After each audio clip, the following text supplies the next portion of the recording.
अस्सलामुअलैकुम वरहमतुल्लाहि वबरकातुहू। दोस्तों, आज हम इस वीडियो में जमात हफ्तम यानी 7वीं जमात की साइंस की किताब से पहला सबक ग़िज़ा के अज्ज़ा के अहम पॉइंट्स के बारे में जानेंगे। दोस्तों, पिछले वीडियोस में हमने 6वीं जमात से 11वें सबक के अहम पॉइंट्स के बारे में जाना था। दोस्तों, उस वीडियो का सिलसिला भी यानी 6ठी जमात से भी समाजी इल्म के वीडियोस बनाई जाएगी और उसके साथ साथ 7वीं जमात की साइंस की किताब से भी वीडियो आपके सामने पेश की जाएगी। दोस्तों, ये वीडियो काफ़ी अहम है उन दोस्तों के लिए जिनका बीएड में मेथड बायोलॉजिकल साइंस है और फिज़िकल साइंस है। उनके लिए ये वीडियो काफ़ी मायने रखती है। दोस्तों, अगर आप इस चैनल पर नए हैं तो ज़रूर इस चैनल को सब्सक्राइब करें और वीडियो को अपने दोस्तों तक ज़रूर शेयर करें। तो दोस्तों, बिना वक्त ज़ाय किए हुए हम वीडियो को शुरू करते हैं। दोस्तों, इस सबक से पहला पॉइंट आपके सामने ये रहा, ग़िज़ा हमें फ़राहम करती है। दोस्तों, ग़िज़ा हमें क्या फ़राहम करती है? तो दोस्तों, जवाब आपके सामने ये रहा, तवन्नाई, यानी ग़िज़ा हमें तवन्नाई फ़राहम करती है। तो चलिए दोस्तों, अगले पॉइंट की जानिब हम बढ़ते हैं। इस सबक से अगला पॉइंट आपके सामने ये रहा दोस्तों, ग़िज़ा के लाज़मी अज्ज़ा हैं। दोस्तों, ग़िज़ा के लाज़मी अज्ज़ा कौन से हैं? देखें, कार्बोहाइड्रेट्स, प्रोटीन, चर्बियाँ, विटामिन और नमकियात। दोस्तों, ग़िज़ा जो हम खाते हैं उसमें कार्बोहाइड्रेट्स, प्रोटीन, चर्बियाँ, विटामिन और नमकियात पाए जाते हैं, यानी उसी को ग़िज़ा के लाज़मी अज्ज़ा कहा जाता है। उसके साथ साथ आप ये भी याद रखें दोस्तों कि उसके अलावा ग़िज़ा में पानी और रेशे भी पाए जाते हैं। ये भी हमारी ग़िज़ा के लाज़मी अज्ज़ा हैं। उन्हें हम मख्फियात, उसको इंग्लिश में हम न्यूट्रिएंट्स कहते हैं। तो चलिए अगले पॉइंट्स की जानिब हम बढ़ते हैं। अगला पॉइंट आपके सामने ये रहा, ग़िज़ा में कार्बोहाइड्रेट्स की जांच के लिए इस महलूल का इस्तेमाल किया जाता है। दोस्तों, ग़िज़ा में कार्बोहाइड्रेट्स की जांच के लिए इस महलूल का इस्तेमाल किया जाता है, यानी ग़िज़ा में कार्बोहाइड्रेट्स मौजूद है या फिर नहीं, उसकी जांच के लिए कौन से महलूल का इस्तेमाल किया जाता है? तो दोस्तों, जवाब आपके सामने ये रहा, आयोडीन, यानी आयोडीन के ज़रिए ग़िज़ा में कार्बोहाइड्रेट्स है या फिर नहीं, आयोडीन के महलूल से मालूम किया जाता है। तो चलिए दोस्तों, अगले पॉइंट की जानिब हम बढ़ते हैं। अगला पॉइंट आपके सामने ये रहा दोस्तों, ग़िज़ा में आयोडीन डालने पर ग़िज़ा का रंग इसमें तब्दील हो जाता है और इसकी मौजूदगी को ज़ाहिर करता है। दोस्तों, ग़िज़ा में आयोडीन डालने पर ग़िज़ा का रंग कौन से रंग में तब्दील हो जाता है और इसमें किसकी मौजूदगी को ज़ाहिर करता है? तो दोस्तों, जवाब आपके सामने ये रहा, यानी ग़िज़ा में आयोडीन डालने पर ग़िज़ा का रंग नीले रंग में तब्दील हो जाता है, जो कि इसमें नशास्ता या फिर कहें कार्बोहाइड्रेट्स की मौजूदगी को ज़ाहिर करता है। तो चलिए अगले पॉइंट्स की जानिब हम बढ़ते हैं। अगला पॉइंट आपके सामने ये रहा दोस्तों, ग़िज़ाई अज्ज़ा में चर्बी की जांच के लिए इसका इस्तेमाल किया जाता है या फिर इसको इस्तेमाल करते हैं। दोस्तों, ग़िज़ाई अज्ज़ा में चर्बी की जांच के लिए किस चीज़ का इस्तेमाल करते हैं जिससे ये पता चलता है कि ग़िज़ा में चर्बी मौजूद है? तो जवाब आपके सामने ये रहा दोस्तों, सफ़ेद कागज़ का इस्तेमाल किया जाता है। अगर ग़िज़ा में चर्बी मौजूद होती है तो सफ़ेद कागज़ नीम शफ़ाफ हो जाएगा, यानी किसी ग़िज़ाई शय की थोड़ी सी मक़दार अगर लें और सफ़ेद जो कागज़ है उस पर रगड़ेंगे तो कागज़ नीम शफ़ाफ हो जाए तो हम ये समझेंगे कि उसमें चर्बी मौजूद है। तो चलिए दोस्तों, अगले पॉइंट्स की जानिब हम बढ़ते हैं। अगला पॉइंट आपके सामने ये रहा, ग़िज़ाई अज्ज़ा में प्रोटीन की जांच के लिए इसको इस्तेमाल करते हैं, यानी ग़िज़ाई अज्ज़ा में प्रोटीन की जांच किस तरीके से की जाती है? तो जवाब आपके सामने ये रहा दोस्तों, कॉपर सल्फेट 2% और सोडियम हाइड्रोक्साइड 10% महलूल को लेकर ग़िज़ाई अज्ज़ा में प्रोटीन की जांच की जाती है। और दोस्तों उसके साथ साथ आप ये भी याद रखें कि ग़िज़ा में प्रोटीन की जांच के दौरान कॉपर सल्फेट और सोडियम हाइड्रो ऑक्साइड डालने पर ग़िज़ा का जो रंग होता है सुर्ख माइल या कहें बिनफिशी रंग में तब्दील हो जाता है, जो कि प्रोटीन की मौजूदगी को जाहिर करता है। अगला पॉइंट आपके सामने ये रहा दोस्तों, इसमें ज़्यादा निशास्ता यानी कार्बोहाइड्रेट्स पाया जाता है। दोस्तों वो कौन सी ग़िज़ाई अशिया है जिसमें निशास्ता यानी कार्बोहाइड्रेट ज़्यादा मकदार में पाया जाता है? तो जवाब आपके सामने ये रहा दोस्तों, चावल यानी राइस में कार्बोहाइड्रेट्स यानी निशास्ता ज़्यादा पाया जाता है, जिसके फ़ीसद की अगर हम बात करें तो दोस्तों 78.2% या फिर 78.2% निशास्ता चावल में पाया जाता है। तो चलिए अगले पॉइंट्स की जानिब हम बढ़ते हैं। अगला पॉइंट आपके सामने ये रहा दोस्तों, इसमें ज़्यादा चर्बियाँ पाई जाती है। दोस्तों ज़्यादा चर्बियाँ किस में पाई जाती है? तो जवाब आपके सामने ये रहा, तेल यानी ऑयल में ज़्यादा चर्बियाँ पाई जाती है। तो चलिए अगले पॉइंट की जानिब हम बढ़ते हैं। अगला पॉइंट देखें दोस्तों, इसमें ज़्यादा प्रोटीन पाया जाता है। दोस्तों किस में ज़्यादा प्रोटीन पाया जाता है? दोस्तों ग़िज़ाई अशिया में कई किस्म के ग़िज़ाई अज्जा पाए जाते हैं, लेकिन इन अज्जा की मकदार मुख्तलिफ ग़िज़ाई अशिया में मुख्तलिफ होती है। तो दोस्तों अब यहाँ पर सवाल ये है कि किस में ज़्यादा प्रोटीन पाया जाता है? तो जवाब आपके सामने ये रहा, अंडा यानी एग। अगर अंडा 100 ग्राम का होगा तो उसमें प्रोटीन का फ़ीसद देखें दोस्तों 13.3 ग्राम, यानी ज़्यादा प्रोटीन अंडे में पाया जाता है 13.3 ग्राम। तो चलिए दोस्तों अगले पॉइंट की जानिब हम बढ़ते हैं। अगला पॉइंट हमारे सामने ये रहा, बढ़ते हुए बच्चों को मख़वी ग़िज़ा ज़रूरी होती है जिसमें ये ज़्यादा हो। दोस्तों यहाँ पर सवाल में ही जवाब है कि बढ़ते हुए बच्चों को क्या ज़रूरी होती है, यानी कौन सी ग़िज़ा ज़रूरी होती है। तो जवाब हमारा ये रहेगा दोस्तों कि मख़वी ग़िज़ा। तो अब सवाल ऐसे पूछ लिया जाए कि बढ़ते हुए बच्चों को मख़वी ग़िज़ा ज़रूरी होती है जिसमें ये ज़्यादा हो, यानी क्या ज़्यादा हो। तो जवाब ये रहा दोस्तों, प्रोटीन। दोस्तों शख्स की उम्र और उसके काम के लिहाज से उसको कार्बोहाइड्रेट्स और चर्बियों की ज़रूरत होती है, और बढ़ते हुए बच्चों और बालिगों के लिए मख़वी ग़िज़ा की ज़रूरत होती है। उनके लिए ऐसी ग़िज़ा जिनमें प्रोटीन ज़्यादा हो, जैसा कि दूध, दालें और गोश्त वग़ैरह का। बच्चे और बालिग लोग इसका इस्तेमाल करना बहुत ज़रूरी होता है, और उसके अलावा कलील मकदार में विटामिन और नमकियात भी ज़रूरी होते हैं। इसके इस्तेमाल से यानी मख़वी ग़िज़ा के इस्तेमाल से हम सेहतमंद रह सकते हैं। तो चलिए दोस्तों अगले पॉइंट की जानिब हम बढ़ते हैं। अगला पॉइंट ये रहा दोस्तों, जिस्मानी नशोनुमा के लिए इसकी ज़रूरत होती है, यानी जिस्मानी नशोनुमा के लिए किस चीज़ की ज़रूरत होती है। तो जवाब हमारे सामने ये रहा दोस्तों, रेशेदार ग़िज़ाएँ। दोस्तों हमारी ग़िज़ा में चंद ऐसे ग़िज़ाई अज्जा पाए जाते हैं जो हमारी जिस्मानी नशोनुमा के लिए ज़रूरी होती हैं। उन्हें हम रेशेदार या फिर रेशेदार ग़िज़ाएँ कहते हैं।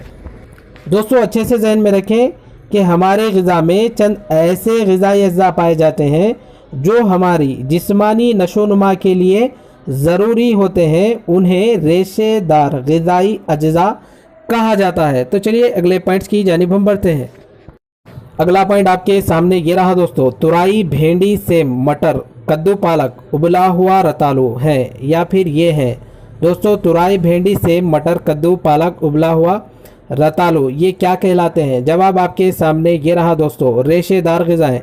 दोस्तों पिछले पॉइंट में हमने जाना कि जिस्मानी नशोनुमा के लिए हमें रेशेदार ग़िज़ा की ज़रूरत पड़ती है, यानी रेशेदार ग़िज़ाएँ इस्तेमाल करनी पड़ती है जिस्मानी नशोनुमा के लिए। तो अब यहाँ पर सवाल ये पैदा होता है कि रेशेदार ग़िज़ाएँ कौन सी हैं? तो दोस्तों तुरई, भिंडी, सेब, मटर, कद्दू, पालक, उबला हुआ रतालू ये रेशेदार ग़िज़ाएँ कहलाती हैं। दोस्तों तुरई, भिंडी, सेब, मटर, कद्दू, पालक और उबला हुआ रतालू अगर आप इसको काट कर देखेंगे या फिर इसके टुकड़े करेंगे तो आपको बारीक रेशे या धागे नुमा साख्तें इसमें नज़र आएंगी। इसी को हम रेशे या धागे नुमा साख्तें कहते हैं। और दरअसल ये ग़िज़ाई रेशे दोस्तों एक किस्म के कार्बोहाइड्रेट से बने होते हैं। तो चलिए दोस्तों अगले पॉइंट की जानिब हम बढ़ते हैं। अगला पॉइंट आपके सामने ये रहा दोस्तों, इन फलों में रेशेदार ग़िज़ा होती है। दोस्तों वो कौन से फल हैं या फिर फलों में रेशेदार ग़िज़ा होती है? तो जवाब आपके सामने ये रहा दोस्तों, मौज़, सेब और पपाई। या फिर कहें कि फलों में रेशेदार ग़िज़ा कौन सी है? तो दोस्तों मौज़, सेब और पपाई ये फलों में रेशेदार ग़िज़ा होती है। तो चलिए दोस्तों अगले पॉइंट की जानिब हम बढ़ते हैं। अगला पॉइंट आपके सामने ये रहा दोस्तों, रेशे हमें इससे बचाते हैं। दोस्तों आखिर क्या वजह है कि हमें जिस्मानी नशोनुमा के लिए रेशेदार ग़िज़ाएँ इस्तेमाल करने की तरगीब दी गई है और हम करते आ रहे हैं?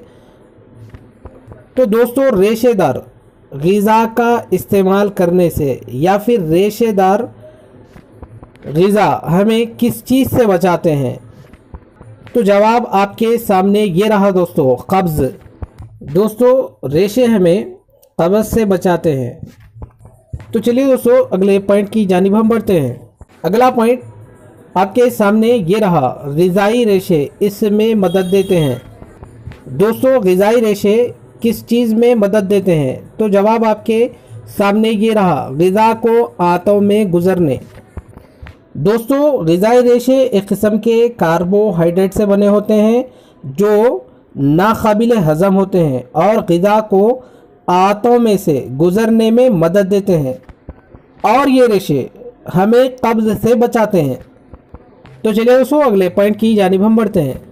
इस सबक से अगला पॉइंट आपके सामने ये रहा दोस्तों, अक्सर फलों और तरकारियों को बग़ैर छिलका निकाले इस्तेमाल करना चाहिए क्योंकि इनमें ज़्यादा मकदार इसकी पाई जाती है या फिर इसकी होती है। दोस्तों जैसा कि आपने देखा होगा और आपने भी फलों का इस्तेमाल किया होगा, जैसा कि देखें अक्सर हम फलों को उसका छिलका निकाल कर खाते हैं जैसा कि मौस, लेकिन बाज़ फल ऐसे हैं दोस्तों जैसा कि देखें सेब, अंगूर, जाम वगैरह बग़ैर छिलका निकाले इसका इस्तेमाल करते हैं यानी इसको खाते हैं।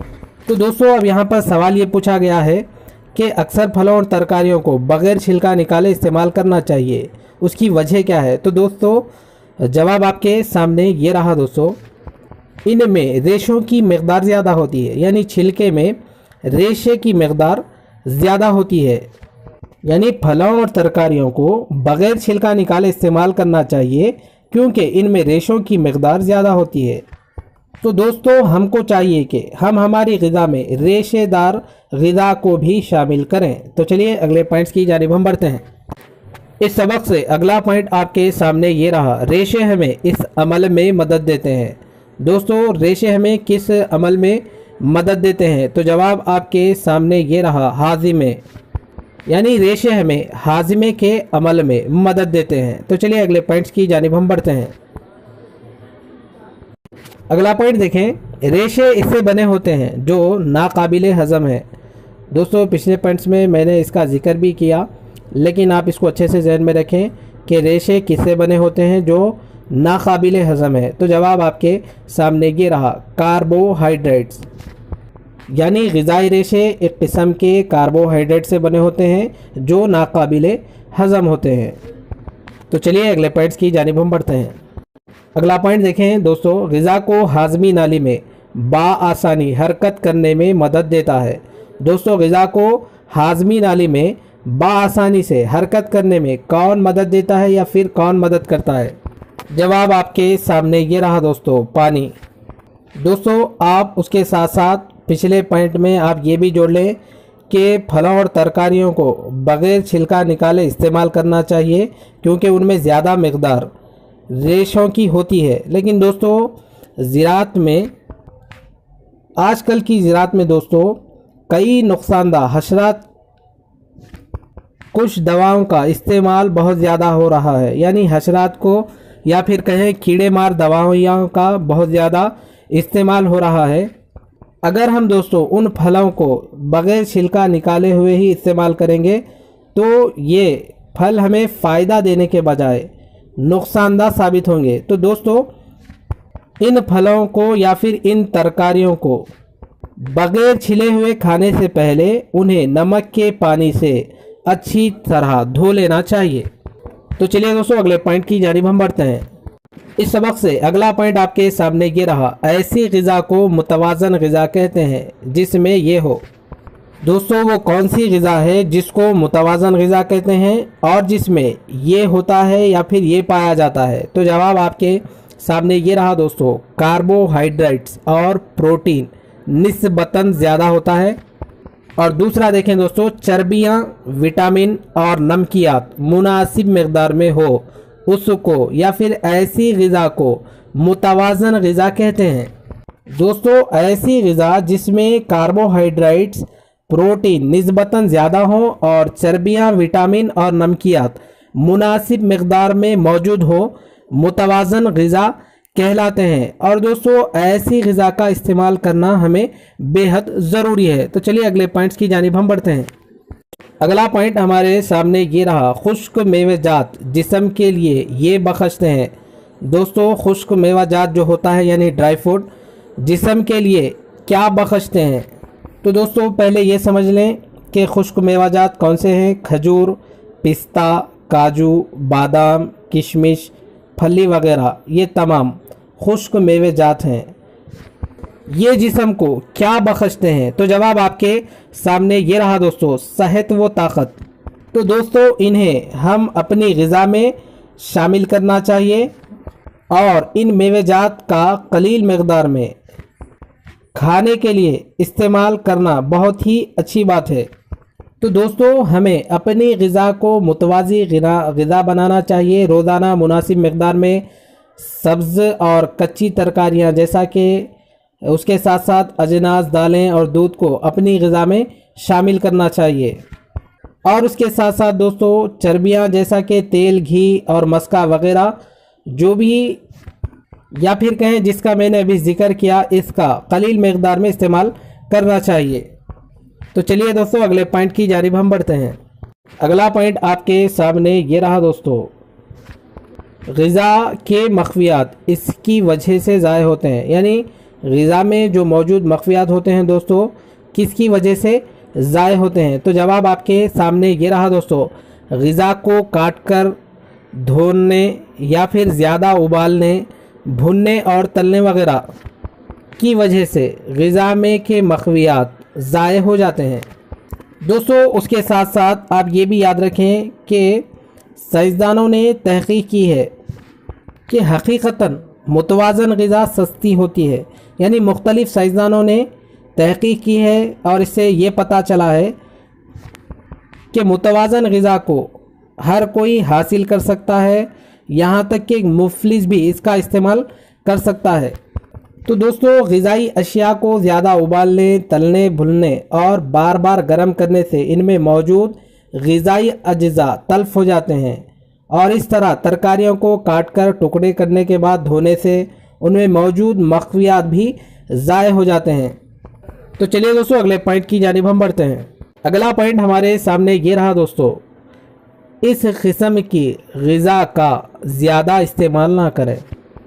दोस्तों वो कौन सी किस्म की ग़िज़ा है जिसका ज़्यादा इस्तेमाल हमें नहीं करना चाहिए? तो दोस्तों जवाब हमारे सामने ये रहा, जंक फूड जैसा कि पिज़्ज़ा, बर्गर और नूडल्स वगैरह। लेकिन दोस्तों अगर हालात हाजिरा का जायज़ा लें, ज़्यादा तौर पर इसी ग़िज़ा का प्रेजेंट में या फिर कहें हाल में इसका ही इस्तेमाल ज़्यादा हो रहा है, यानी जंक फूड का ज़्यादा इस्तेमाल हो रहा है। दोस्तों अगर हम रोज़ाना सिर्फ नूडल्स, पिज़्ज़ा और बर्गर ही खाएंगे तो दोस्तों हमारे जिस्म को अगर दीगर मख़फ़ियात नहीं मिलेंगे या फिर दस्तयाब जिस्म को नहीं होंगे, तो जंक फूड के इस्तेमाल से यानी जंक फूड के ज़्यादा इस्तेमाल से हमारा हज़मी निज़ाम मुतासिर हो जाता है। तो दोस्तों कोशिश करें कि जंक फूड का ज़्यादा इस्तेमाल ना करें। तो चलिए दोस्तों अगले पॉइंट की जानिब हम बढ़ते हैं। अगला पॉइंट इस सबक से आपके सामने ये रहा, ग़िज़ा और तग़ज़ियात से मुताल्लिक़ साइंसी मालूमात का बानी है। दोस्तों ग़िज़ा और तग़ज़ियात से मुताल्लिक़ साइंसी मालूमात का बानी कौन था? तो दोस्तों जवाब आपके सामने ये रहा, फ्रांसीसी साइंसदान लुईज़र। दोस्तों आज से तकरीबन 170 साल कब्ल मगरिब में ग़िज़ा और तग़ज़ियात से मुताल्लिक़ साइंसी मालूमात बहुत कम थे। तो दोस्तों तग़ज़िया की जदीद साइंस का या फिर जदीद साइंस के बारे में जिसने ग़िज़ा और तग़ज़ियात से मुताल्लिक़ मालूमात की या फिर ग़िज़ा और तग़ज़ियात से मुताल्लिक़ साइंसी मालूमात को पेश किया या फिर मालूमात का बानी कहिए, जिसका नाम फ्रांसीसी साइंसदान लुईज़र, जिसने तग़ज़िया पर तहक़ीक़ात की और नए राज खोले। तो चलिए दोस्तों अगले पॉइंट की जानिब हम बढ़ते हैं। इस सबक से अगला पॉइंट आपके सामने ये रहा दोस्तों, जेम्स लिंड ने 1752 ईस्वी में इस बीमारी का पता चलाया। दोस्तों जेम्स लिंड ने 1752 ईस्वी में कौन सी बीमारी का पता चलाया? तो दोस्तों जवाब आपके सामने ये रहा, स्कर्बुद। उसको हम इंग्लिश में कहें या फिर इंग्लिश में कहेंगे स्कोरी। दोस्तों जेम्स लिंड ने 1752 ईस्वी में इस बीमारी का पता चलाया। उस बीमारी का नाम स्कोरी है और उसको हम उर्दू में स्कर्बुद कहेंगे। तो चलिए दोस्तों अगले पॉइंट की जानिब हम बढ़ेंगे। अगला पॉइंट आपके सामने ये रहा दोस्तों, स्कोरी बीमारी का इलाज इससे किया जाता है। दोस्तों स्कोरी बीमारी का इलाज किस चीज़ से किया जाता है? तो जवाब आपके सामने ये रहा दोस्तों, ताज़ा फल खाकर। दोस्तों इस बीमारी का इलाज ताज़ा फलों और तरकारियां खाकर किया जा सकता है। तो चलिए अगले पॉइंट्स की जानिब हम बढ़ेंगे।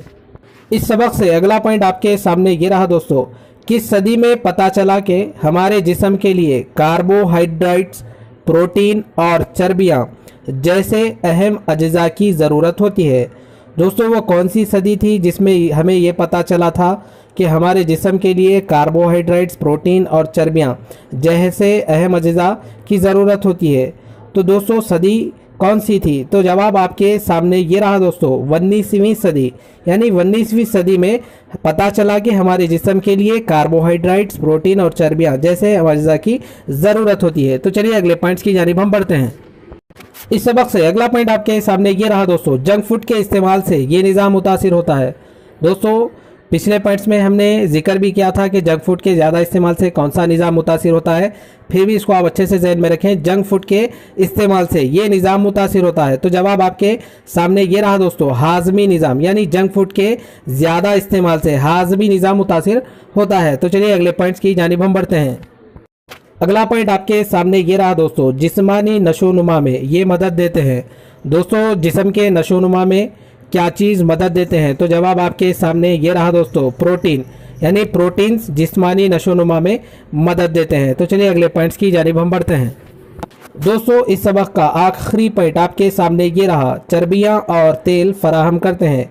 दोस्तों चर्बियाँ और तेल क्या फराहम करते हैं, यानी इंसान को ये चर्बियाँ और तेल क्या फराहम करते हैं? तो जवाब आपके सामने ये रहा दोस्तों, तवन्नाई।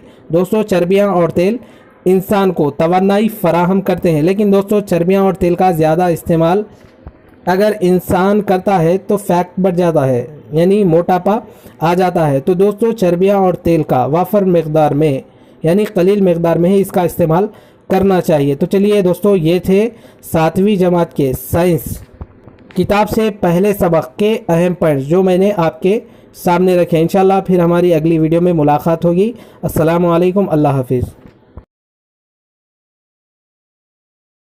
अस्सलामु अलैकुम वरहमतुल्लाहि वबरकातुहू। दोस्तों आज हम 7वीं जमात से साइंस की किताब से दूसरा सबक तुरशे और असास, एसिड एंड बेसिस के अहम पॉइंट्स के बारे में जानेंगे। दोस्तों इस सबक से टेट इम्तिहान में एक सवाल ज़रूर पूछा जाता है अगर आप इस वीडियो को मुकम्मल देखते हैं तो यकीन जानिए आप 1 मार्क आसानी के साथ हासिल कर सकेंगे। तो दोस्तों चलिए बिना वक्त ज़ाया किए हुए हम इस सबक से जो अहम पॉइंट्स निकल कर आते हैं वो समझने और जानने की कोशिश करेंगे। दोस्तों अगर आप इस चैनल पर नए हैं तो ज़रूर इस चैनल को सब्सक्राइब करें। ये वीडियो काफ़ी अहम है उन दोस्तों के लिए जो TS टेट पेपर 1 और पेपर 2 का प्रिपरेशन कर रहे हैं। तो चलिए दोस्तों वीडियो शुरू करते हैं। दोस्तों तुरशे और असास के बारे में जानने से पहले हमें ये जानना बेहद ज़रूरी है कि जैसा कि देखें कि रोज़मर्रा ज़िंदगी में हम कई अज्जा का इस्तेमाल करते हैं, यहाँ तक कि हमारी ग़िज़ाई अशिया भी कई किस्म की होती हैं। मुख्तलिफ़ किस्म की ग़िज़ाई अशिया का मज़ा भी मुख्तलिफ होता है और मुख्तलिफ़ किस्म के खाने बनाने और उनको महफूज रखने के लिए निहायत एहतियात की ज़रूरत होती है। तो दोस्तों क्या ये तमाम अशिया एक जैसी ही होती हैं? मिसाल के तौर पर देखें, उसका रंग, उसका मज़ा एक जैसा तो नहीं होता, बल्कि मुख्तलिफ ग़िज़ाई अशिया का मज़ा मुख्तलिफ होता है। तो दोस्तों इस सबक में हम यही जानने की कोशिश करेंगे। तो दोस्तों इस सबक से पहला पॉइंट आपके सामने ये रहा, जब कभी हल्दी में चूने या साबुन का पानी डालने पर इसका रंग तब्दील होता है। दोस्तों जब कभी हल्दी में चूने या साबुन का पानी डाला जाए तो उसका रंग किस रंग में तब्दील होता है? तो जवाब आपके सामने ये रहा दोस्तों, सुर्ख। यानी जब कभी हल्दी में चूने या साबुन का पानी डालें तो उसका रंग सुर्ख रंग में तब्दील हो जाएगा। तो चलिए दोस्तों अगले पॉइंट की जानिब हम बढ़ते हैं। इस सबक से दूसरा पॉइंट बहुत ही अहम है दोस्तों, इसको आप अच्छे से ज़हन में रखें कि तुरशे का मज़ा होता है। दोस्तों तुरशे का मज़ा किस तरीके का होता है? तो जवाब आपके सामने ये रहा दोस्तों, खट्टा। यानी तुरशे का जो मज़ा होता है खट्टा, उसकी मिसाल है दोस्तों नींबू। दोस्तों इसको आप यूँ याद रखें कि तुरशे का मज़ा खट्टा होता है। तो चलिए अगले पॉइंट्स की जानिब हम बढ़ते हैं। दोस्तों इस सबक से दूसरा पॉइंट आपके सामने ये रहा, असास का मज़ा होता है। दोस्तों पिछले पॉइंट में हमने जाना कि तुरशे का मज़ा खट्टा होता है, तो अब यहाँ पर सवाल ये है कि असास का मज़ा कैसे होता है, किस तरीके का होता है? तो जवाब आपके सामने ये रहा दोस्तों, कड़वा। यानी असास का मज़ा कड़वा होता है, तुरशे का मज़ा खट्टा होता है। तुरशे का मज़ा जो है खट्टा होता है, मिसाल के तौर पर नींबू। अब यहाँ पर असास का मज़ा जो है कड़वा होता है, मिसाल के तौर पर करेला। तो चलिए दोस्तों अगले पॉइंट की जानिब हम बढ़ते हैं। इस सबक से अगला पॉइंट आपके सामने ये रहा दोस्तों, वो अशिया जो नीले लितमस को सुर्ख लितमस में तब्दील करती है। दोस्तों वो अशिया जो नीले लितमस में है या समझें कि कलर में है तो उसको सुर्ख लितमस में यानी लाल रंग में तब्दील करती है, वो कौन सी अशिया है? तो जवाब आपके सामने ये रहा दोस्तों, तुरशे। यानी तुरशे नीले लितमस को सुर्ख लितमस में तब्दील करते हैं। तो चलिए अगले पॉइंट्स की जानिब हम बढ़ते हैं। अगला पॉइंट देखें दोस्तों, वो अशिया जो सुर्ख लितमस को नीले लितमस में तब्दील करती है। दोस्तों पिछले पॉइंट में हमने जाना कि नीले लितमस को सुर्ख लितमस में तब्दील तुरशे करते हैं। अब यहाँ पर जो सवाल है कि वो अशिया जो सुर्ख लितमस को नीले लितमस में तब्दील करती है, तो जवाब आपके सामने ये रहा दोस्तों, असास। असास सुर्ख लितमस को नीले लितमस में तब्दील करती है। तो चलिए अगले पॉइंट्स की जानिब हम बढ़ते हैं। इस सबक से अगला पॉइंट आपके सामने ये रहा दोस्तों, वो अशिया जिन्हें दूसरी अशिया में मिलाने पर रंग में तब्दीली हो कहलाता है या फिर कहलाती है। दोस्तों वो अशिया जिन्हें दूसरे अशिया में मिलाने पर रंग में जो तब्दीली वाक़ई होती है उसको क्या कहते हैं या फिर क्या कहलाते हैं? जवाब आपके सामने ये रहा दोस्तों, मुज़ाहिरा, या उसको हम इंग्लिश में कहेंगे इंडिकेटर। तो चलिए दोस्तों अगले पॉइंट की जानिब हम बढ़ते हैं। चूंटी काटने पर जलन का एहसास होता है, वो अपने जिस्म से ये ख़ारिज करती है। दोस्तों जब चूंटी काटती है तब हमें जलन का एहसास होता है। तो दोस्तों चूंटी काटने पर हमें जो जलन का एहसास होता है तो चोटी एक या कहें अपने जिस्म से एक मादा खारिज करती है, वो कौन सा मादा होता है? तो जवाब आपके सामने ये रहा दोस्तों, फॉर्मिक एसिड। यानी जब एक चोटी काटे किसी शख्स को तब जो जलन का एहसास होता है उसको हम फॉर्मिक तुरशा या फिर फॉर्मिक एसिड कहेंगे, जो चोटी अपने जिस्म से खारिज करती है उसको हम तुरशई खासियत भी कहते हैं। तो चलिए अगले पॉइंट्स की जानिब हम बढ़ते हैं। अगला पॉइंट आपके सामने ये रहा दोस्तों, अशिया जिसमें तुरशा पाया जाता है। दोस्तों वो अशिया जिसमें तुरशा पाया जाता है, यानी कौन सा तुरशा पाया जाता है?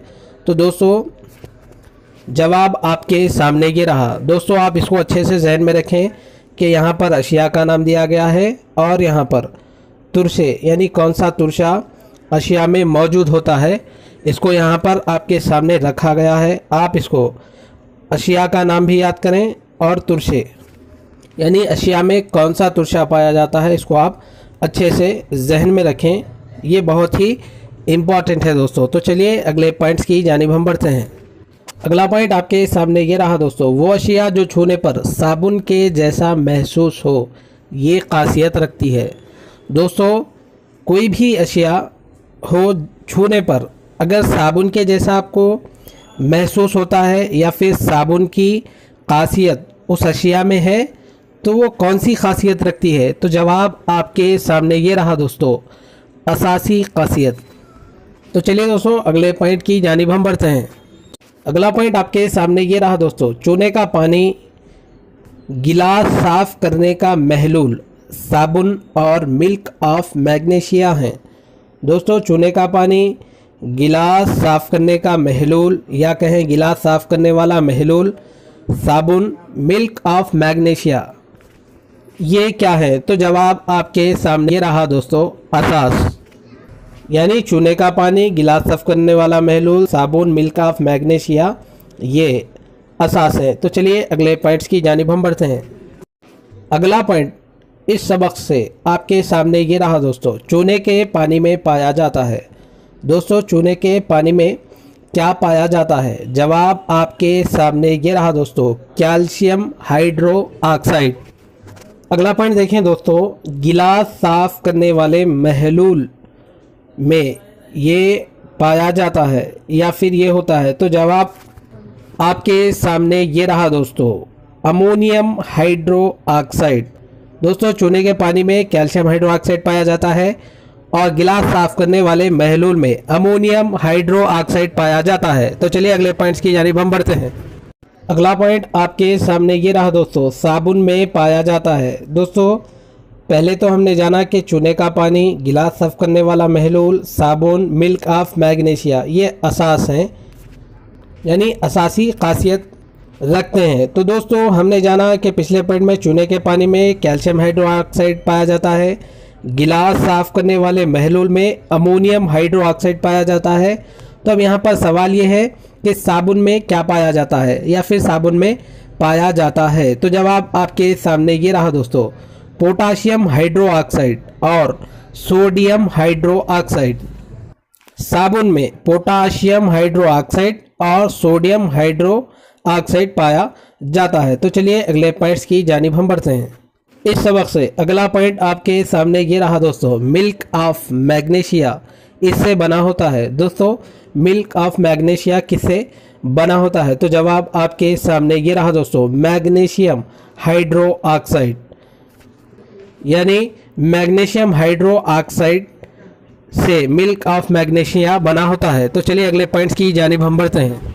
इस सबक से अगला पॉइंट आपके सामने ये रहा दोस्तों, ये एक बेरंग गैस है। दोस्तों वो कौन सी गैस है जो बेरंग होती है? तो जवाब आपके सामने ये रहा दोस्तों, हाइड्रोजन। यानी हाइड्रोजन गैस बेरंग गैस है। तो चलिए अगले पॉइंट्स की जानिब हम बढ़ेंगे। दोस्तों इस सबक से अगला पॉइंट और इस वीडियो का आखिरी पॉइंट आपके सामने ये रहा दोस्तों, हाइड्रोजन गैस को इसने दरियाफ्त किया दोस्तों आप इसको अच्छे से जहन में रखें कि हाइड्रोजन गैस बेरंग गैस है और हाइड्रोजन गैस को किसने दरियाफ्त किया। तो जवाब आपके सामने ये रहा दोस्तों। तो जवाब देखें दोस्तों, इंग्लिश साइंसदान हेनरी कैवेंडिश ने हाइड्रोजन गैस की दरियाफ्त की, जो कि एक बेरंग गैस है। इसको आप यूँ याद रखें दोस्तों, इंग्लिश साइंसदान हेनरी कैवेंडिश ने हाइड्रोजन गैस को दरियाफ्त किया जो एक बेरंग गैस है। दोस्तों इस सबक का पार्ट 2 वीडियो भी बहुत जल्द इस चैनल पर अपलोड किया जाएगा। दोस्तों इस वीडियो को आप अच्छे से देखें और इस पॉइंट को नोट करें।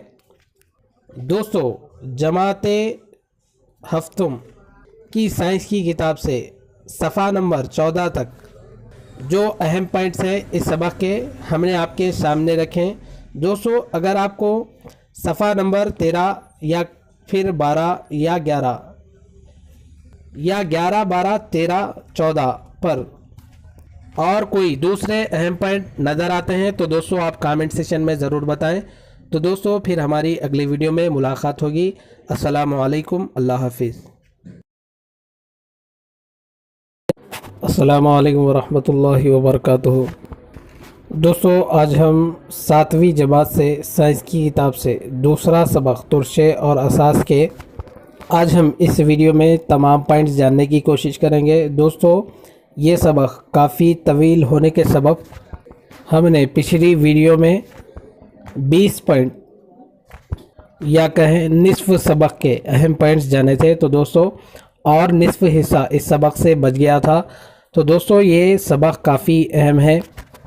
इस सबक से टीएस टेट में एक सवाल ज़रूर पूछा जाता है, इसलिए दोस्तों हम आज इस वीडियो में मुकम्मल इस सबक के अहम पॉइंट्स जानने की कोशिश करेंगे। दोस्तों अगर आप इस चैनल पर नए हैं तो चैनल को ज़रूर सब्सक्राइब करें और अपनी तैयारी जारी रखें, क्योंकि रियासत तेलंगाना के चीफ मिनिस्टर जनाब के चंद्रशेखर राव कब कौन सा डिसीजन लें ये किसी को पता नहीं, इसलिए दोस्तों आप अपनी तैयारी जारी रखें। तो दोस्तों इस सबक से 21वां पॉइंट या कहें निस्फ हिस्सा हमने जो पढ़ा था उसके अहम पॉइंट्स जाने थे। तो दोस्तों निस्फ हिस्से के बाद आज हम पूरा मुकम्मल सबक के अहम पॉइंट्स के बारे में जानेंगे। तो दोस्तों अगला पॉइंट इस सबक से आपके सामने ये रहा। दोस्तों देखें, तुरशई बारिश में होते हैं। दोस्तों तुरशई बारिश में क्या होते हैं? तो जवाब आपके सामने ये रहा दोस्तों, कार्बोनिक तुरशा, सल्फ्यूरिक तुरशा, नाइट्रिक तुरशा और बारिश के पानी का मजमुआ ही तुरशई बारिश कहलाती है। दोस्तों तुरशई बारिश दरअसल कार्बोनिक तुरशा, सल्फ्यूरिक तुरशा, नाइट्रिक तुरशा और बारिश के पानी का मजमा होती है। दोस्तों तुरशई बारिश ताजमहल जैसी तारीख़ी विरसा के हामिल जो इमारतें हैं उसके अलावा हमारी जो जिल्द है उसको नुकसान पहुंचाती है। दोस्तों उसके साथ साथ आप ये भी याद रखें, क्योंकि सबक में इसका जिक्र किया गया है, जैसा कि आपने देखा होगा कि हालात हाजिरा अगर आप देखें तो नींबू नारियल कंपनी जो है यानी फेक बाबा एक चाकू लेते हैं, चाकू लेकर नींबू को काटते हैं, तब उसमें से खून निकल आता है। या फिर कहें जब कोई जादूगर तमाशा बतलाता है तो नींबू को काटता है तो खून निकल आता है। तो दोस्तों हकीकत ये होती है कि चाकू को मिथाइल ऑरेंज या गुड़ेल के महलूल में डुबो कर रखते हैं और नींबू को काटते हैं, जिसकी वजह से उसमें से जो नींबू में रस पाया जाता है उससे यानी मिथाइल ऑरेंज में जो चाकू को डुबोया गया था उसकी वजह से वो रस जो होता है वो सुर्ख हो जाता है। तब देखने वालों को ऐसा लगता है कि उसमें से खून निकल रहा हो, दरअसल वो खून नहीं होता। जब मिथाइल ऑरेंज और सिट्रिक तुरशे मिल जाए तो ये सुर्ख रंग में तब्दील हो जाता है। तो दोस्तों आप इस पर भरोसा ना करें नींबू नारियल कंपनी पर, बल्कि अल्लाह तबारिक व ताला की ज़ात पर मुकम्मल यकीन रखें। उसके साथ साथ जो हकीकी बाबा होते हैं यकीनन उनसे रिश्ता रखें, लेकिन जो फेक बाबा होते हैं उनका जो ये कारनामा होता है बिल्कुल गलत होता है, आप उस पर भरोसा ना करें। और दोस्तों उसके साथ साथ आप ये भी याद रखें कि बर्तनों के अंदरूनी सतह पर पीतल और कलाई यानी टीन के मल में कटिंगकारी की जाती है, क्योंकि कुछ अशिया को एक मुद्दत तक तांबे के बर्तन में रखा जाता है तो बर्तन में नीले सब्ज रंग की तह उसके अंदर अंदरूनी सतह में जम जाती है, जमा हो जाती है।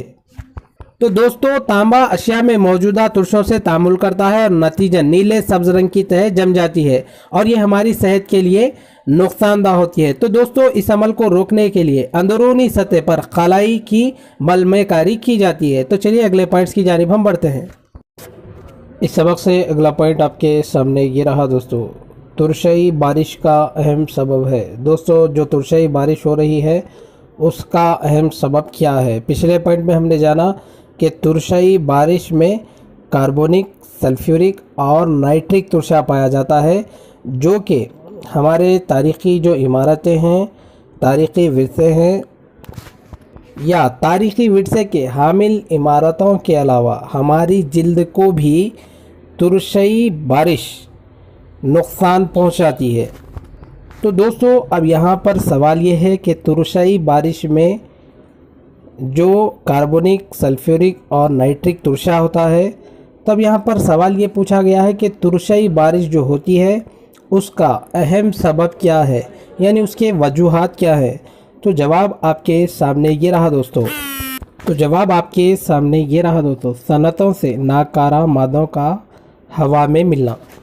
दोस्तों जो सनतों के नाकारा मादे होते हैं जैसा कि सल्फ़र डाइऑक्साइड, नाइट्रोजन ऑक्साइड और कार्बन डाइऑक्साइड। दोस्तों जो सनतों का नाकारा मादा है सल्फ़र डाइऑक्साइड, नाइट्रोजन ऑक्साइड और कार्बन डाइऑक्साइड, जो नाकारा गैसें हैं, जब ये रुतूबत से मिल जाते हैं तो तुरशे में तब्दील हो जाते हैं, जिसकी वजह से तुरशई बारिश होती है या फिर ये तुरशई बारिश का अहम सबब होते हैं। तो चलिए दोस्तों अगले पॉइंट की जानिब हम बढ़ते हैं। ये पॉइंट काफ़ी अहम है दोस्तों, इसको आप अच्छे से जहन में रखें। रियासत आंध्र प्रदेश के इस ज़िले में तुरशई बारिश होती है। दोस्तों पिछले पॉइंट्स में हमने जाना कि तुरशई बारिश में कार्बोनिक, सल्फ्यूरिक और नाइट्रिक तुरशा पाया जाता है, जो कि तारीख़ी विरसे के हामिल इमारतों के अलावा हमारी जिल्द को भी नुकसान पहुंचाता है। और तुरशई बारिश के जो अहम असबाब हैं दोस्तों, सनतों से नाकारा मादे या फिर गैसें सल्फ़र डाइऑक्साइड, नाइट्रोजन ऑक्साइड और कार्बन डाइऑक्साइड का हवा में मिलना तुरशई बारिश का अहम सबब था। तो दोस्तों अब यहाँ पर सवाल यह है कि रियासत आंध्र प्रदेश के किस ज़िले में तुरशई बारिश होती है? तो जवाब आपके सामने ये रहा दोस्तों, विशाखापट्टनम। ये पॉइंट काफ़ी अहम है दोस्तों, आप इसको अच्छे से जहन में रखें कि रियासत आंध्र प्रदेश के ज़िला विशाखापट्टनम में तुरशई बारिश होती है। तो चलिए दोस्तों अगले पॉइंट की जानिब हम बढ़ते हैं। इस सबक से अगला पॉइंट आपके सामने ये रहा दोस्तों, कार्बन डाइऑक्साइड चूने के पानी को इस रंग में तब्दील करता है। दोस्तों कार्बन डाइऑक्साइड चूने के पानी को किस रंग में तब्दील करता है? तो जवाब आपके सामने ये रहा दोस्तों, दूधिया। यानी कार्बन डाइऑक्साइड चूने के पानी को दूधिया रंग में तब्दील करता है। तो चलिए दोस्तों अगले पॉइंट की जानिब हम बढ़ते हैं। अगला पॉइंट आपके सामने ये रहा दोस्तों, जब तुरशे और असास को मसावी तनासुब में मिलाएं तो हासिल होगा। दोस्तों तुरशे और असास को मसावी तनासुब में मिलाएं तो क्या हासिल होता है? जवाब आपके सामने ये रहा दोस्तों, तादिली महलूल। यानी जब तुरशे और असास को मसावी तनासुब में मिलाते हैं तो तादिली महलूल हासिल होता है। तो चलिए अगले पॉइंट की जानिब हम बढ़ते हैं। अगला पॉइंट आपके सामने ये रहा, जब तुरशे और असास को बाहम मिलाया जाए तो तामुल के ज़रिए तैयार होता है। दोस्तों तुरशे और असास को बाहम मिलाया जाता है तो तामुल के ज़रिए क्या तैयार होता है या फिर क्या हासिल होता है? पिछले पॉइंट में हमने जाना कि जब तुरशे और असास को मसावी तनासुब में मिलाएं तो तादिली महलूल हासिल होता है। अब यहाँ पर सवाल ये है कि जब तुरशे और असास को बाहम मिलाया जाए तो तामुल के ज़रिए तैयार होता है, यानी क्या तैयार होता है? जवाब आपके सामने ये रहा, नमक। मसलन देखें दोस्तों, अमल तादील के लिए हाइड्रोक्लोरिक तुरशे के महलूल में कास्टिक सोडा यानी सोडियम हाइड्रोक्साइड का महलूल मिलाया जाए तब सोडियम क्लोराइड नमक पैदा होता है। यानी नमक की पैदावार का इन्हिसार तुरशे और असास के तनासुब पर होता है। तो चलिए अगले पॉइंट्स की जानिब हम बढ़ते हैं। दोस्तों अगला पॉइंट काफ़ी अहम है, इसको आप अच्छे से जहन में रखें और ये भी याद रखें कि दोस्तों तमाम तादीली महलूल नमक के महलूल नहीं होते। शक्कर या निशास्ता जो कि तादीली हैं लेकिन ये नमक नहीं है।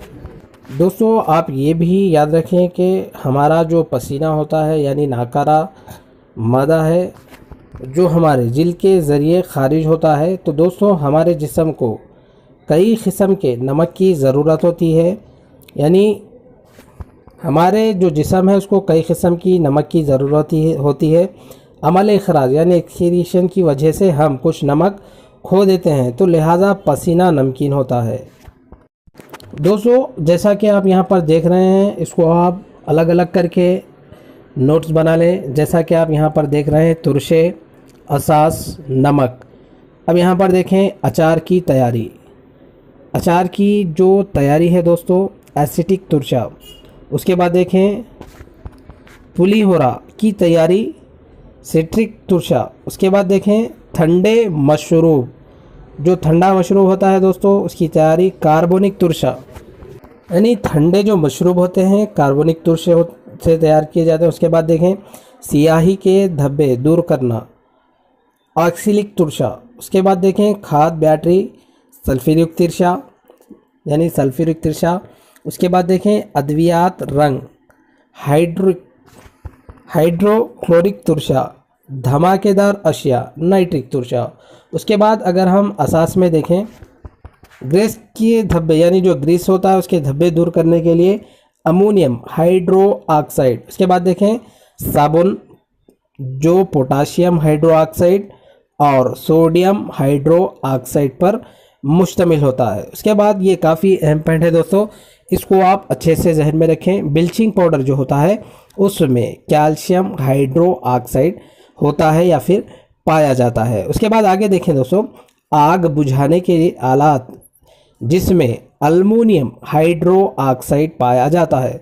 दोस्तों सवाल ऐसे भी किया जा सकता है कि आग बुझाने के आलात में क्या पाया जाता है, तो दोस्तों जवाब हमारा ये रहेगा हाइड्रो ऑक्साइड यानी अल्मुनियम हाइड्रो ऑक्साइड पाया जाता है। उसके बाद देखें दोस्तों नमक, ग़िज़ाई अशिया को महफूज रखना यानी ग़िज़ाई अशिया जो होती हैं दोस्तों उसको महफूज रखने के लिए सादा नमक का इस्तेमाल किया जाता है। उसके बाद देखें दोस्तों कपड़ों की सफाई यानी धोना जो होता है, तो दोस्तों जवाब आपके सामने ये रहा, धोने का सोडा यानी वॉशिंग। उसके बाद देखें ठंडे मशरूब यानी कोक। उसके बाद ड्रिंकिंग सोडा। तो दोस्तों आप इसको अलग अलग करके लिख लें क्योंकि ये काफ़ी अहम है। तो दोस्तों ये था 7वीं जमात से दूसरे सबक या दूसरा सबक जो कि हमने पार्ट 1 में निसफ़ हिस्सा और पार्ट 2 में निसफ़ हिस्सा दोनों मिलाकर मुकम्मल हिस्से के अहम पॉइंट हमने जाना या फिर जान लिए हैं। दोस्तों अगर आप पार्ट 1 नहीं देखे हैं तो पार्ट 1 देखें क्योंकि जब आप पार्ट 1 देखते हैं तो पार्ट 2 आसानी के साथ समझ में आ जाएगा। हो सकता है दोस्तों इस सबक से और दूसरे पॉइंट भी आपको नज़र आए। दोस्तों आपका काम है कि आप एक मर्तबा सबक को ज़रूर पढ़ें, तभी आप आसानी के साथ अहम पॉइंट समझ सकेंगे। तो दोस्तों फिर हमारी अगली वीडियो में मुलाकात होगी, तब तक के लिए मुझे दें इजाज़त। अस्सलामु अलैकुम, अल्लाह हाफिज़। अस्सलामु अलैकुम वरहमतुल्लाहि वबरकातुहू। दोस्तों आज हम जमात हफ्तों यानी 7वीं जमात की साइंस की किताब से तीसरा सबक रेशम ऊन के अहम पॉइंट्स के बारे में जानेंगे। दोस्तों अगर आपके पास जमात हफ्तों की साइंस की पुरानी किताब है यानी ओल्ड किताब है तो उसमें आपको ये नाम देखने को मिलेगा, हैवानी रेशे। अगर आपके पास नई बुक है तो उसमें आपको रेशम और ऊन तीसरा सबक देखने को मिलेगा। दोस्तों ये सबक काफ़ी अहम है। इस सबक से एक सवाल टीएस टेट में ज़रूर पूछा गया है। अगर आपके पास पिछले टेट इम्तहानों का अगर पर्चा हो तो आप उठाकर देख सकते हैं कि इस सबक से टीएस टेट में एक सवाल ज़रूर पूछा गया है। तो दोस्तों, ये सबक जो भी टीएस टेट का प्रिपरेशन कर रहे हैं, चाहे वो पेपर 1 हो या फिर पेपर 2, तो दोस्तों उनके लिए ये सबक काफ़ी मायने रखता है, क्योंकि जब इसके अहम पॉइंट जानेंगे तो यकीन जानिए कि आप आसानी के साथ 1 मार्क्स हासिल कर सकेंगे। दोस्तों, अगर आप इस चैनल पर नए हैं तो चैनल को ज़रूर सब्सक्राइब करें और इस वीडियो को अपने दोस्तों तक ज़रूर शेयर करें, और दोस्तों वीडियो को लाइक करना ना भूलें। तो चलिए दोस्तों, इस सबक से पहला पॉइंट जानने की कोशिश करेंगे। तो चलिए, पहला पॉइंट इस सबक से आपके सामने ये रहा। दोस्तों, इस सबक से पहला पॉइंट आपके सामने ये रहा, रेशम के कीड़ों को क्या कहा जाता है। दोस्तों, इस सबक के जो पॉइंट्स हैं काफ़ी अहम है, इसको आप अच्छे से जहन में रखें कि पहला पॉइंट ही देखें, रेशम के जो कीड़े होते हैं उसको क्या कहा जाता है। तो दोस्तों, जवाब आपके सामने ये रहा। तो जवाब आपके सामने ये रहा दोस्तों, चिलाकालू और बॉम्बिक्स मौरी। दोस्तों, रेशम के जो कीड़े होते हैं तितली जैसे होते हैं और उन कीड़ों को जालदार संदकों में महफूज करते हैं और उन कीड़ों को चिलकालू या फिर बॉम्बिक्स मोरी कहते हैं। तो चलिए दोस्तों, अगले पॉइंट की जानिब हम बढ़ते हैं। रेशम का एक मादा कीड़ा एक वक्त में इतने अंडे देता है और मर जाता है। दोस्तों, रेशम का एक मादा कीड़ा एक वक्त में कितने अंडे देता है और उसके बाद वो कीड़ा मर जाता है। तो जवाब आपके सामने ये रहा दोस्तों, 500 अंडे। यानी एक मादा कीड़ा एक वक्त में 500 अंडे देती है और वो मर जाती है। और दोस्तों, जो अंडे की जसामत होती है वो बिल्कुल छोटी होती है और जो अंडे होते हैं उन अंडों को किसान ख़रीदते हैं। तो चलिए दोस्तों, अगले पॉइंट की जानिब हम बढ़ते हैं। इस सबक से अगला पॉइंट आपके सामने ये रहा दोस्तों, रेशम के कीड़ों की ख़रीदारी के मराकिज़ को कहा जाता है। दोस्तों, अभी हमने पिछले पॉइंट में जाना कि एक मादा कीड़ा 500 अंडे देती है और मर जाती है, और ये अंडे जसामत के एतबार से देखे जाएं तो बहुत छोटे होते हैं और किसान इन अंडों को ख़रीदते हैं। तो दोस्तों, अब यहाँ पर सवाल ये है कि रेशम के जो कीड़े हैं उन कीड़ों की ख़रीदारी के जो मराकिज़ होते हैं, सेंटर होते हैं, उन मराकिज़ को क्या कहा जाता है। तो जवाब आपके सामने ये रहा दोस्तों, ग्रेनिजस। दोस्तों, किसान उन अंडों को ख़रीदते हैं और उन अंडों को महफूज रखने के लिए शहतूत के कटे पत्तों की तहों पर इन अंडों को सीने देते हैं, तो जिससे छोटे छोटे कीड़े पैदा होते हैं। दोस्तों, करनूल, कड़पा, महबूबनगर और कुछ दूसरे इलाक़ों में रेशम के कीड़ों को फ़रोख्त किया जाता है और बाज़ औक़ात रेशम के कीड़ों को भी बेचा जाता है। तो दोस्तों, लोग अंडों को पैदा करने के लिए इन कीड़ों का या फिर इन कीड़ों को ख़रीदते हैं। तो दोस्तों, उन कीड़ों को जो ख़रीदते हैं तो उन मराकिज़ को ग्रेनेजस कहा जाता है। तो चलिए दोस्तों, अगले पॉइंट की जानिब हम बढ़ते हैं। अगला पॉइंट देखें दोस्तों, ज़िला चित्तूर में अंडों की तकम के मरकज़ का नाम है। दोस्तों, ज़िला चित्तूर में अंडों की जो तकम के मरकज़ है उसका नाम क्या है। तो जवाब आपके सामने ये रहा दोस्तों। उससे पहले ये समझें कि ज़िला चित्तूर में अंडों की तकम के मरकज़ है, उस मरकज़ का नाम क्या है। तो जवाब आपके सामने ये रहा दोस्तों, हार्सली हिल्स। यानी ज़िला चित्तूर में हार्सली हिल्स में एक वसी तकम पैदा करने वाले मरकज़ है। तो चलिए अगले पॉइंट की जानिब हम बढ़ते हैं। अगला पॉइंट देखें दोस्तों, रेशम के कीड़े बड़े होने के बाद उन्हें एक कश्ती में मुंतकिल करते हैं, उन्हें कहते हैं या फिर उन्हें कहा जाता है। दोस्तों रेशम के जो कीड़े होते हैं वो बड़े हो जाने के बाद उन्हें कश्ती में मुंतकिल किया जाता है। तो दोस्तों उन कीड़ों को यानी जो बड़े कीड़े होते हैं उनको जो कश्ती में मुंतकिल किया जाता है तो उन्हें क्या कहते हैं? तो जवाब आपके सामने ये रहा दोस्तों, चंद्री कलू। दोस्तों जो रेशम के कीड़े होते हैं जो बड़े होने के बाद उन्हें कश्ती में मुंतकिल किया जाता है, उन्हें चंद्री कलू कहते हैं। तो दोस्तों ये जो कीड़े होते हैं दिन रात यानी उन कीड़ों को जब कश्ती में डाल दिया जाता है, मुंतकिल किया जाता है, तो दोस्तों उन कीड़ों को ग़िज़ा के तौर पर शहतूत के जो पत्ते होते हैं उन्हें बारीक बारीक काट कर उन कश्तियों में रखते हैं, यानी उन पत्तों को कश्तियों में रखते हैं ताकि कीड़े उन पत्तों को बतौर ग़िज़ा इस्तेमाल कर सकें। और वो कीड़े दिन रात उन पत्तों को खाते हैं और उन्हें जो कश्ती में ले जाया जाता है उस कश्ती को या फिर उस कश्ती का ये नाम दिया गया है कियान नुमा कश्ती, और जो कश्ती में मुंतकिल किया जाता है उसको चंद्री कलू कहते हैं। तो चलिए दोस्तों अगले पॉइंट की जानिब हम बढ़ते हैं।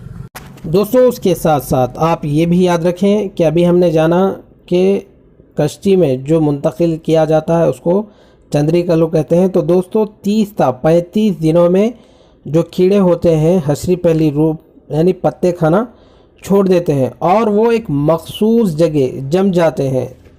और दोस्तों अपने आप को उस जगह जमा रहने के लिए एक जाला बनाते हैं और ये कीड़े इधर उधर अपना मुंह घुमाते हुए अपने मुंह के लुआब से धागा नुमा तार बनाते हैं और जब ये मादा हवा और हरारत से तमाश में आता है तो मजबूत हो जाता है और जब ये धागा कीड़े के जिस्म के अतराफ लपटता जाता है और वो लिपट जाने से ये एक बंद थैले की तरह नज़र आने लगता है, तो दोस्तों उसको पट्टू कयालू कहते हैं और उन्हें ककून या खखून भी कहा जाता है। तो चलिए दोस्तों अगले पॉइंट की जानिब हम बढ़ते हैं। इस सबक से अगला पॉइंट आपके सामने ये रहा दोस्तों, इतने वक्फे में रेशम का लार्वा खखून में तब्दील होता है। दोस्तों कितने वक्फे में रेशम का जो लार्वा है वो खखून में तब्दील हो जाता है? दोस्तों अभी हमने जाना कि खखून किसे कहते हैं, तो जवाब आपके सामने ये रहा दोस्तों, 1 महीने यानी 1 महीने में रेशम का लार्वा खखून में तब्दील हो जाता है। अगला पॉइंट देखें दोस्तों, इतने वक्फे में नौखेज़ कीड़ा खखून में या फिर खखून से बाहर निकल आता है। दोस्तों कितने वक्फे में नौखेज़ कीड़ा खखून से बाहर निकल आता है? तो जवाब आपके सामने ये रहा दोस्तों, 2 था 3 दिन। पिछले पॉइंट में हमने जाना कि दोस्तों 1 महीने में रेशम का जो लार्वा होता है वो खखून में यानी कोकून में तब्दील हो जाता है और 2 था 3 हफ्तों में नौखेज़ कीड़ा खखून से बाहर निकलकर उड़ जाता है। अगला पॉइंट देखें दोस्तों, लार्वे को अंदर ही मार देते हैं, इसको कहते हैं। दोस्तों लार्वे को अंदर ही मार दिया जाता है, उसको क्या कहते हैं? जवाब आपके सामने ये रहा दोस्तों, स्टिफिंग या फिर कल्क कहते हैं। दोस्तों 2 था 3 हफ्तों में नौखेज़ कीड़ा खखून से जो बाहर निकल जाता है, खखून बनने के 2 या 3 दिनों बाद उसको कश्तियों से निकाल दिया जाता है और जो लार्वा होता है दोस्तों खखून के अंदर ही उसको मार देते हैं। उस तरीक़े को स्टिफिंग कहते हैं और जिसमें उन खखून की एक बड़ी तादाद पाई जाती है यानी स्टीम ओवन, उसमें 10 था 15 मिनट तक रखा जाता है ताकि खखून के अंदर के लार्वे मर जाएं। अगला पॉइंट देखें दोस्तों, रेशम के पतंगे के चंद टर्मिनालियाँ के अज़जार पर अंडे देते हैं जो पैदा करते हैं। दोस्तों रेशम के जो पतंगे होते हैं मौत के चंद अनवा टर्मिनालियाँ यानी टर्मिनालियाँ ओक के अज़जार पर अंडे देते हैं, तो वो क्या पैदा करते हैं? तो जवाब आपके सामने ये रहा दोस्तों, तसर सिल्क। दोस्तों शहतूत के अलावा हमारी रियासत में ततार सिल्क यानी दिसाली पिट्टू तैयार होता है। रेशम के जो पतंगे होते हैं उनकी चंद टर्मनालियाँ के अशजार पर अंडे देते हैं जो ततार सिल्क पैदा करते हैं। तो दोस्तों ये ततार सिल्क ज़्यादातर कबाइली लोग ही, और कबाइली लोग में कोया जो कबाइली लोग हैं वो लोग इसकी अफजाइश करते हैं। तो चलिए दोस्तों अगले पॉइंट की जानिब हम बढ़ते हैं। दोस्तों अगला पॉइंट आपके सामने ये रहा, रेशम के कीड़े के खून में 2 किस्म के प्रोटीन होते हैं। दोस्तों रेशम के जो कीड़ा होता है उसके खून में 2 किस्म के प्रोटीन होते हैं। उसको यानी वो कौन से प्रोटीन है जो रेशम के कीड़े के खून में पाए जाते हैं या फिर होते हैं? तो जवाब आपके सामने ये रहा दोस्तों, स्ट्रीसिन एंड फाइब्रिन। दोस्तों रेशम के जो कीड़े होते हैं उसके लार्वे में रेशों यानी लार्वा रेशों को लपेटता है, और रेशम के कीड़े के खून में 2 किस्म के ख़ास जो प्रोटीन होते हैं स्ट्रीसिन एंड फाइब्रिन से बने होते हैं जो बहुत ही ज़्यादा मजबूत होते हैं। तो चलिए दोस्तों अगले पॉइंट की जानिब हम बढ़ते हैं। अगला पॉइंट इस सबक से आपके सामने ये रहा दोस्तों, खून से रेशम के रेशों को हासिल करने का अमल कहलाता है। दोस्तों खून से रेशम के जो रेशे होते हैं उसको हासिल करने का अमल क्या कहलाता है? तो जवाब आपके सामने ये रहा दोस्तों, रीलिंग। यानी खून से रेशम के रेशों को हासिल करने के अमल को रीलिंग कहा जाता है। तो चलिए दोस्तों अगले पॉइंट की जानिब हम बढ़ते हैं। अगला पॉइंट आपके सामने ये रहा दोस्तों, रीलिंग का काम इस मशीन के ज़रिए किया जाता है। दोस्तों रीलिंग का जो काम होता है उसको किस मशीन के ज़रिए किया जाता है? दोस्तों पिछले पॉइंट में हमने जाना कि खून से रेशम के रेशों को हासिल करने का अमल रीलिंग कहलाता है। अब यहाँ पर सवाल यह है कि रीलिंग का जो काम होता है उसको किस मशीन के ज़रिए अंजाम दिया जाता है या फिर ज़रिए किया जाता है? तो जवाब आपके सामने ये रहा दोस्तों, रीलर्स एंड ट्विस्टर। दोस्तों रीलिंग का जो काम है उसको रीलर्स एंड ट्विस्टर मशीन के ज़रिए अंजाम दिया जाता है। इस तरह सिलक के जो धागे होते हैं एहतियात के साथ खून से निकालते हैं और तकरीबन 3 ता 18 ऐसे ही धागे आपस में लपेटे जाते हैं ताकि कपड़ा बुनने के काबिल धागा हासिल किया जा सके।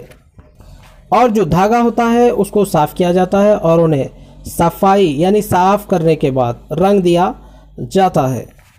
उसके बाद ये धागे मुख्तलिफ अक़साम के कपड़े बनने के काबिल हो जाते हैं। तो चलिए दोस्तों अगले पॉइंट की जानिब हम बढ़ते हैं। अगला पॉइंट देखें दोस्तों, रेशम खुलने के मराकिज़ हमारी रियासत में यहाँ पर है। दोस्तों रेशम खुलने के जो मराकिज़ हैं वो हमारी रियासत में कहाँ पर है? तो जवाब आपके सामने ये रहा दोस्तों, नंदी, कुटकुर, हैदराबाद और करीमनगर में रेशम खुलने के मराकिज़ हैं। तो चलिए दोस्तों अगले पॉइंट की जानिब हम बढ़ते हैं। अगला पॉइंट देखें दोस्तों, हमारी रियासत में ये साड़ियाँ बनाई जाती हैं जो काफ़ी मशहूर हैं। दोस्तों हमारी रियासत में वो कौन सी साड़ियाँ बनाई जाती हैं जो काफ़ी मशहूर हैं? तो जवाब आपके सामने ये रहा दोस्तों, पोचमपल्ली पिट्टू और धर्मावरम की साड़ियाँ। यानी पोचमपल्ली पिट्टू और धर्मावरम की ये साड़ियाँ हमारी रियासत में बनाई जाती हैं जो काफ़ी मशहूर हैं। तो चलिए दोस्तों अगले पॉइंट की जानिब हम बढ़ते हैं। अगला पॉइंट देखें दोस्तों, पोचमपल्ली पिट्टू को ये भी कहा जाता है। दोस्तों पोचमपल्ली जो पिट्टू है उसको ये भी कहा जाता है, यानी क्या कहा जाता है? तो दोस्तों जवाब आपके सामने ये रहा, टाई और डाई या जामदनी। दोस्तों पोचमपल्ली पिट्टू को टाई और डाई या जामदनी भी कहा जाता है या फिर कहते हैं। और दोस्तों उसके साथ आप ये भी याद रखें कि धर्मावरम वसी बॉर्डर और कसीर बूटे या डट्स के लिए मशहूर है।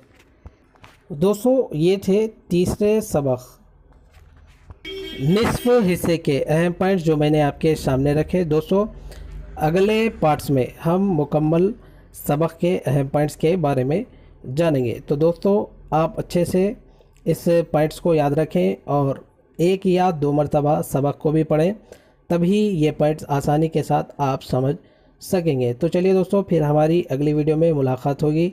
अस्सलाम वालेकुम, अल्लाह हाफिज़।